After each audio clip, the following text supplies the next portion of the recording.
Moby Dick Chapter 56. Of the less erroneous pictures of whales, and the true pictures of whaling scenes. In connection with the monstrous pictures of whales, I am strongly tempted here to enter upon those still more monstrous stories of them which are to be found in certain books, both ancient and modern, especially in Pliny, Purchas, Hakluyt, Harris, Cuvier, etc. But I pass that matter by.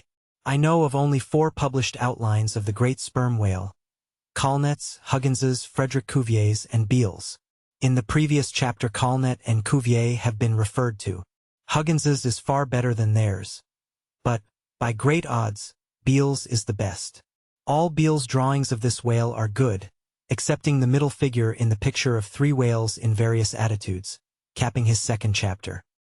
His frontispiece, boats attacking sperm whales, though no doubt calculated to excite the civil skepticism of some parlor men, is admirably correct and lifelike in its general effect. Some of the sperm whale drawings in J. Ross Brown are pretty correct in contour, but they are wretchedly engraved. That is not his fault though. Of the right whale, the best outline pictures are in Scoresby, but they are drawn on too small a scale to convey a desirable impression. He has but one picture of whaling scenes, and this is a sad deficiency because it is by such pictures only, when at all well done, that you can derive anything like a truthful idea of the living whale as seen by his living hunters. But, taken for all in all, by far the finest, though in some details not the most correct, presentations of whales and whaling scenes to be anywhere found, are 2 large French engravings, well executed and taken from paintings by one Garnery. Respectively, they represent attacks on the sperm and right whale. In the first engraving, a noble sperm whale is depicted in full majesty of might, just risen beneath the boat from the profundities of the ocean, and bearing high in the air upon his back the terrific wreck of the stoven planks. The prow of the boat is partially unbroken, and is drawn just balancing upon the monster's spine, and standing in that prow, for that one single incomputable flash of time, you behold an oarsman, half shrouded by the incensed boiling spout of the whale, and in the act of leaping, as if from a precipice. The action of the whole thing is wonderfully good and true. The half-emptied line-tub floats on the whitened sea. The wooden poles of the spilled harpoons obliquely bob in it. The heads of the swimming crew are scattered about the whale in contrasting expressions of affright, while in the black stormy distance the ship is bearing down upon the scene. Serious fault might be found with the anatomical details of this whale, but let that pass, since, for the life of me, I could not draw so good a one. In the second engraving, the boat is in the act of drawing alongside the barnacled flank of a large running right whale, that rolls his black weedy bulk in the sea like some mossy rockslide from the Patagonian cliffs. His jets are erect, full and black like soot, so that from so abounding a smoke in the chimney, you would think there must be a brave supper cooking in the great bowels below. Sea fowls are pecking at the small crabs, shellfish, and other sea candies and macaroni, which the right whale sometimes carries on his pestilent back.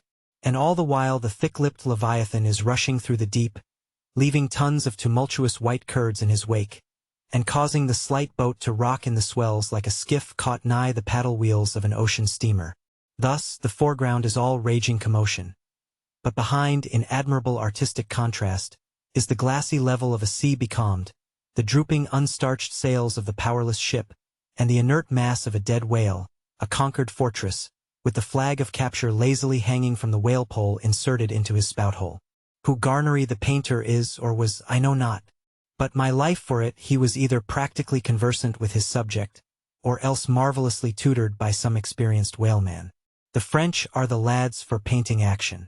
Go and gaze upon all the paintings of Europe, and where will you find such a gallery of living and breathing commotion on canvas, as in that triumphal hall at Versailles, where the beholder fights his way, pell-mell, through the consecutive great battles of France, where every sword seems a flash of the northern lights, and the successive armed kings and emperors dash by, like a charge of crowned centaurs? Not wholly unworthy of a place in that gallery are these sea battle-pieces of Garnery.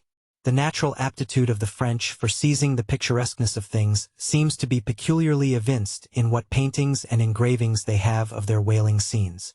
With not 1/10 of England's experience in the fishery, and not the 1,000th part of that of the Americans, they have nevertheless furnished both nations with the only finished sketches at all capable of conveying the real spirit of the whale hunt. For the most part, the English and American whale draftsmen seem entirely content with presenting the mechanical outline of things, such as the vacant profile of the whale, which, so far as picturesqueness of effect is concerned, is about tantamount to sketching the profile of a pyramid. Even Scoresby, the justly renowned right whale man, after giving us a stiff full length of the Greenland whale and 3 or 4 delicate miniatures of narwhals and porpoises, treats us to a series of classical engravings of boat hooks, chopping knives and grapnels, and with the microscopic diligence of a Leeuwenhoek submits to the inspection of a shivering world 96 FSC similes of magnified Arctic snow crystals.